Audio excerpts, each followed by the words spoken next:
এখানে একটা কোশ্চেন দেওয়া রয়েছে 500 ml করে 2 নর্মাল HCl এবং 5 নর্মাল HCl দ্রবণ দুটি দেওয়া হয়েছে।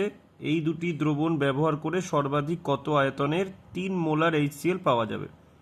তো এটা সিম্পল, আমরা ধরে নিই যে ইনিশিয়াল ভলিউম হচ্ছে 500 ml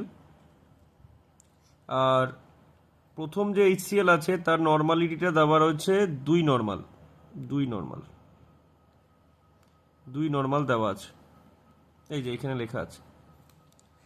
আচ্ছা, পরের যেটা নর্মালিটি আছে এটা হচ্ছে 5 নর্মাল দেওয়া আছে, 5 নর্মাল।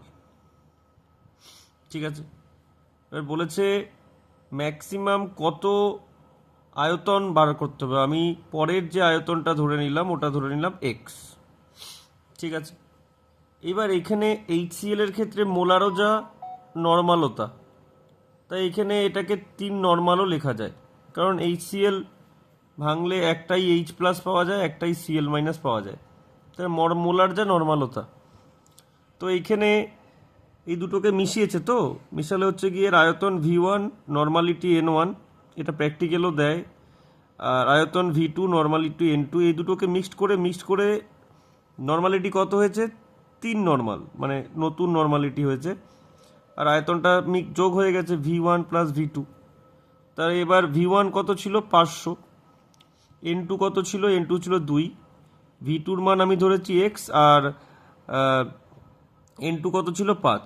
এবার N এখানে কত বলেছে, N হচ্ছে 3 হয়ে গেছে 3, আর এটা কত হয়েছে 500 প্লাস এক্স। এবার এটাকে যদি আমি ক্যালকুলেট করি, এটা কত হচ্ছে 1000, এটা হচ্ছে 5x, এটা হচ্ছে 1500 প্লাস হচ্ছে 3x। তাহলে এখান থেকে যদি আমি x ক্যালকুলেট করি তাহলে আমার আসবে 250। তাহলে টোটাল ভলিউম কত দাঁড়াচ্ছে, টোটাল ভলিউম দাঁড়াচ্ছে হচ্ছে আগে ছিল 500 প্লাস হচ্ছে গিয়ে 250, তাহলে কত হচ্ছে 750 ml। তাহলে অ্যান্সার হবে 750 ml।